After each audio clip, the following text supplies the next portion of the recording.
Hello students, today's topic is gene cloning. What is gene cloning? It's a process which is used to locate and copy a specific gene from all the DNA in an organism. If we see, then in an organism, this is an organism, and in its DNA we want to target a specific gene. We want to target a specific gene, and we want to locate that specific gene and copy that specific gene into another organism. The whole process is known as gene cloning.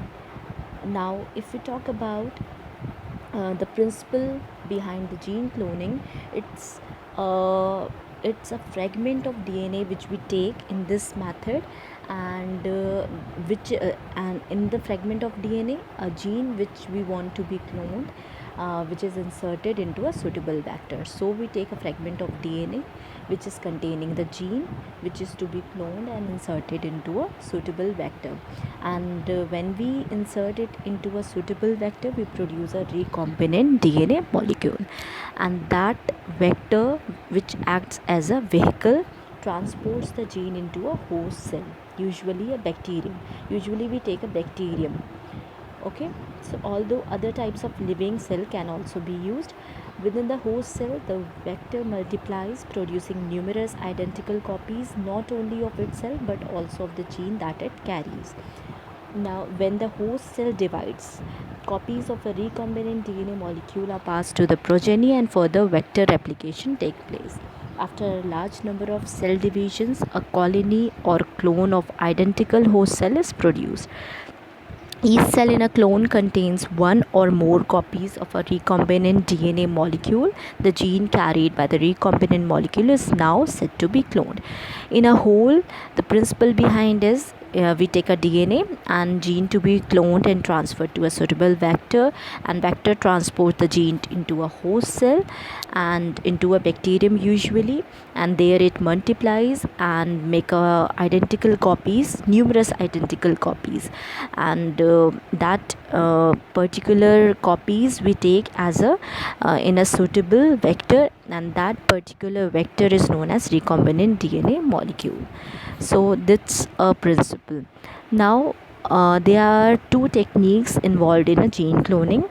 One is through restriction endonuclease, and second one is through PCR. So restriction endonuclease we will discuss in this video, and through PCR we have discussed earlier that it's a polymerase chain reaction, and it's amplification of DNA. We amplify DNA of a desired gene. Okay, we targeted. So what's the process? What is the process of gene cloning? Firstly, DNA is extracted from the bacteria into a test tube. We extract it in a test tube. Through this diagram you can see we have extracted a bacteria into a test tube, right? Now this bacteria contains a single gene of interest, red segment. This you can see, this red segment, this is a gene of interest which we want to clone and insert into another organism. Okay, so now we will talk about the restriction endonucleases, because we want these restriction enzymes in this technique. So what is restriction endonucleases? It's a insertion of foreign DNA into a plasmid, which is a special enzyme which cut large DNA molecules into shorter fragments by the cleavage at a specific nucleotide sequence, which is known as the recognition sites. Its purpose is for the cutting of DNA molecule into a shorter fragments by specific nucleotide sequences. These enzymes are highly specific deoxyribonucleases, which you can say DNases. Okay, so now we use the restriction enzyme for the cutting of extracted DNA into gene sized pieces. In the another test tube we take bacterial plasmid, which is also cut by a same restriction enzymes. Now the cut plasmids are then mixed together with the gene sized pieces of DNA. You can see by the diagram, then we are mixing both the plasmid as well as the gene sized pieces of DNA. Now we add bacteria. Okay, bacteria are then added into the test tube of recombinant plasmids. Now we use the process electroporation. What is electroporation? It's nothing but the pulsation, electric pulsation, which is used to create a small holes in the bacteria cell wall. We provide electricity pulse to the bacteria to create a small hole. Okay, so after electroporation, the bacteria plated out onto media containing the antibiotic. Now we want antibiotic. We plated out bacteria into a petri dish and containing a antibiotic. Now the recombinant plasmids which are able to enter the bacteria, which will express the genes, the transformed bacteria which will be considered as transgenic. However, not every bacterium will take up a new plasmid and become transgenic. Now the recombinant plasmids which are able to transform themselves, they are known as transgenic. Okay, and which are unable to transform their bacteria or transformation, they don't have power of transformation, so they are non-transgenic.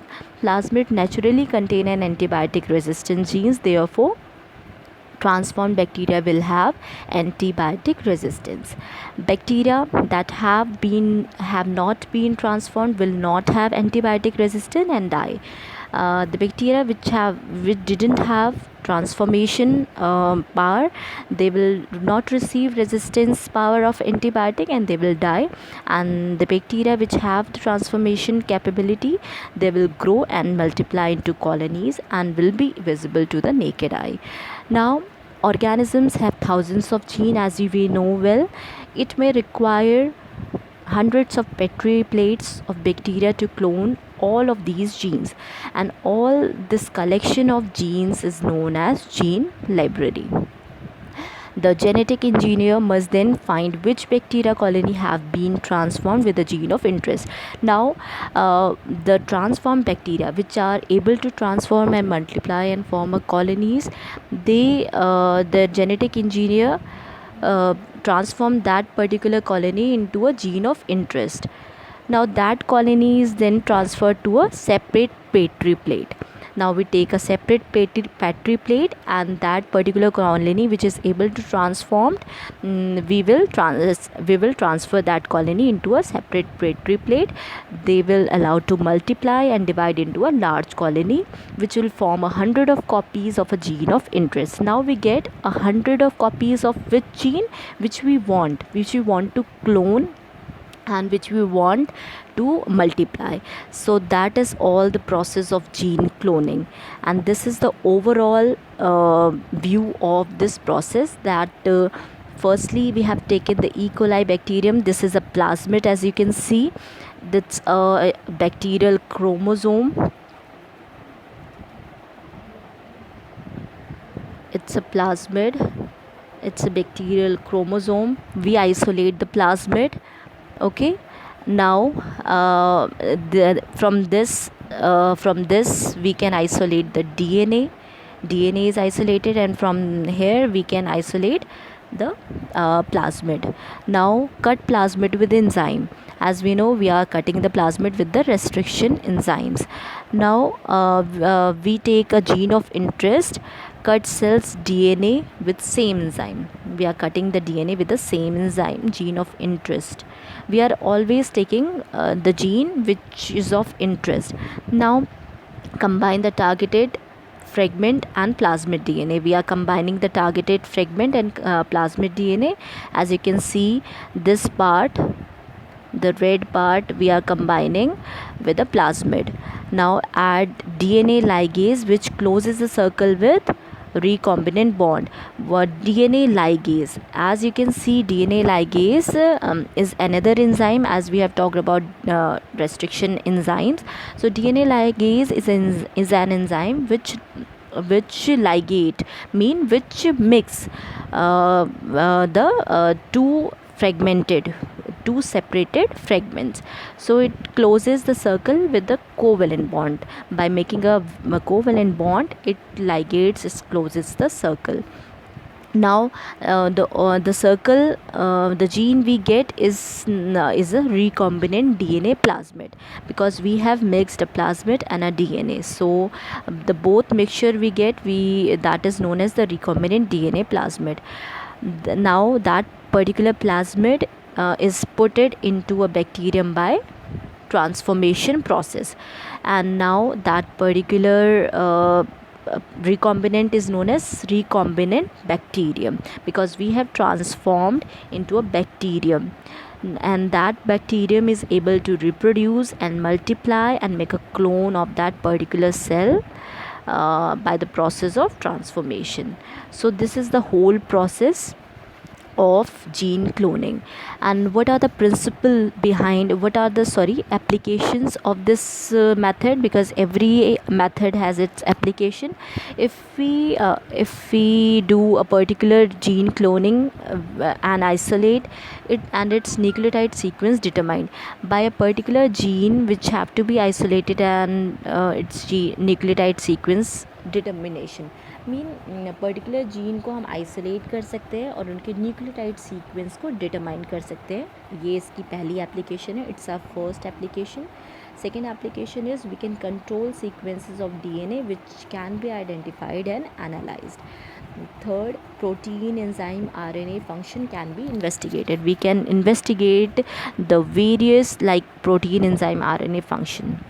Mutations can be identified. Example, gene defects related to specific disease organism can be engineered for specific purposes. Example, insulin production, insect resistant, etc.